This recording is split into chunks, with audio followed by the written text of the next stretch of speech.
Hello everyone, I am Charlie from the Gaming Guys, and today I have a world edit tutorial for you guys about degriefing. As you can see, this is our spawn, and as you can see, it's covered in lava, and there's some TNT in places, and it's covered in bedrock. So we're gonna do some quick fixes on degriefing. So the first thing I do here is I define a BR sphere with a radius of 10. So that's a brush, so every time you right click it will perform the action. This is creating a sphere of air, and that would destroy my things unless I masked it to mask both forms of lava, which are 10 and 11.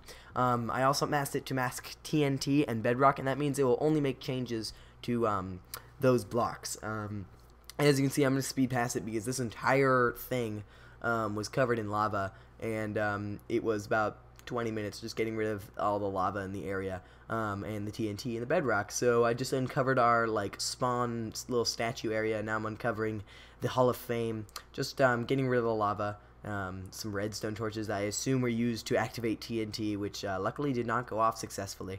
But as you can see right here, this is the hub. This is where all the warps meet. I just cleared out the lava there. So now we're down to the hub, and that's about it. Everything else is pretty much clear. Oh, there's some lava right there. But everything else is pretty much clear of grief other than the lava.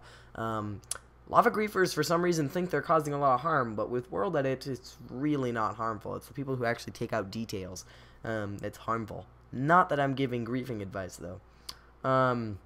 So as you can see, there's a couple of key points of damage here. There's just the front wall is pretty busted up.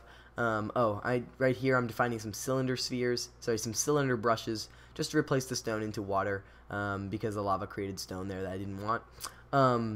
But as you can see with the hub, there's three main points of problems. One is the roof, one is a couple of the walls, and then the third one is, as you can see on the left there, we have a column that's just completely emptied out. So right there I just fixed the biggest part of the wall just with one world edit command of the set command. And if you know what you're doing, world edit can speed up any process, especially if you have just like a shell of something. Then you can just add in the things that you need to add in.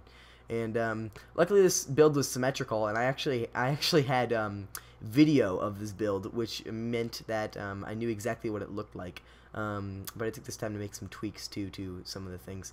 But I had the server video, which I actually looked at to get all the details right about what it was looking like before the grief happened, which was super helpful. I went to great lengths to make it symmetrical, and again, detail you can't really fix with World Edit. But anything that needs to be replicated over itself, you can. So stuff like you'll see the roof was actually fixed with World Edit, and we'll get onto that in a quick second. So I just repaired that wall. This wall again just needs to I just need to add some of the actual frame of the wall to it. So I just replaced the air with wool gray, so with gray wool. And then right there I just add in the column that was missing there. And yeah, so I fixed all the wall problems really easily just because it was just really easy by just kind of making the wall. I mean, it really wasn't too difficult to get rid of the wall. Now here, the roof is a little more complex. I'm actually taking a slice of the roof that wasn't affected by any grief, just one slice, and I'm actually stacking, which is kind of iterating over itself, copying it directly ahead of itself. And I'm just kind of copying it directly ahead of itself until it extends to where I wanted it to go. And there you go, I have my roof again, and that was pretty easy. Again, unless grief destroys an actual detail that is no longer there, World Edit is really good at degriefing. It was actually, I'm pretty sure it was originally designed as a anti-grief tool, or as a degriefing tool. So right here, what I'm doing here is I realized that this was just a cylinder of the radius of 4, so I'm just making a cylinder using the generation command.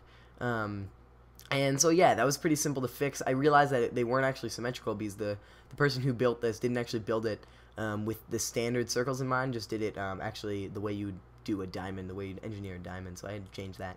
But now I'm just fixing up some details, and all in all, it wasn't really difficult to break this. Again, as long as you have the details, or at least an idea of what was going on, it's really not that hard to fix. Sometimes remembering text on a sign is actually pretty difficult. But that was that. I mean, again, it was just kind of deleting the lava. It was kind of the big World Edit thing that would have been possible without World Edit. And then from there, it was just kind of a couple walls needed to be fixed, and that was just a simple set command, and then some, some things like the roof need to be extended. So I only had to fix one sliver of the roof in order to fix the entire thing, because I could iterate over itself. So I hope you guys enjoyed this video. Again, this helps for griefing of all kind. I mean, people who grief love lava because they don't have to do that much work, and it covers the whole thing. It makes it look like a big deal, but really, it's just not. It really just doesn't do anything bad. You can just fix it really easily. Right here, I'm typing in / none. That's how you define. That's how you unbind a command from a tool. So that's super helpful because you don't want to be walking around with an item constantly creating, I don't know, air spheres or whatever. So that's that. I hope you guys enjoyed the video, and I'm Charlie from the Gaming Guys. Rate, comment, and subscribe if you liked it, and I'll see you guys later.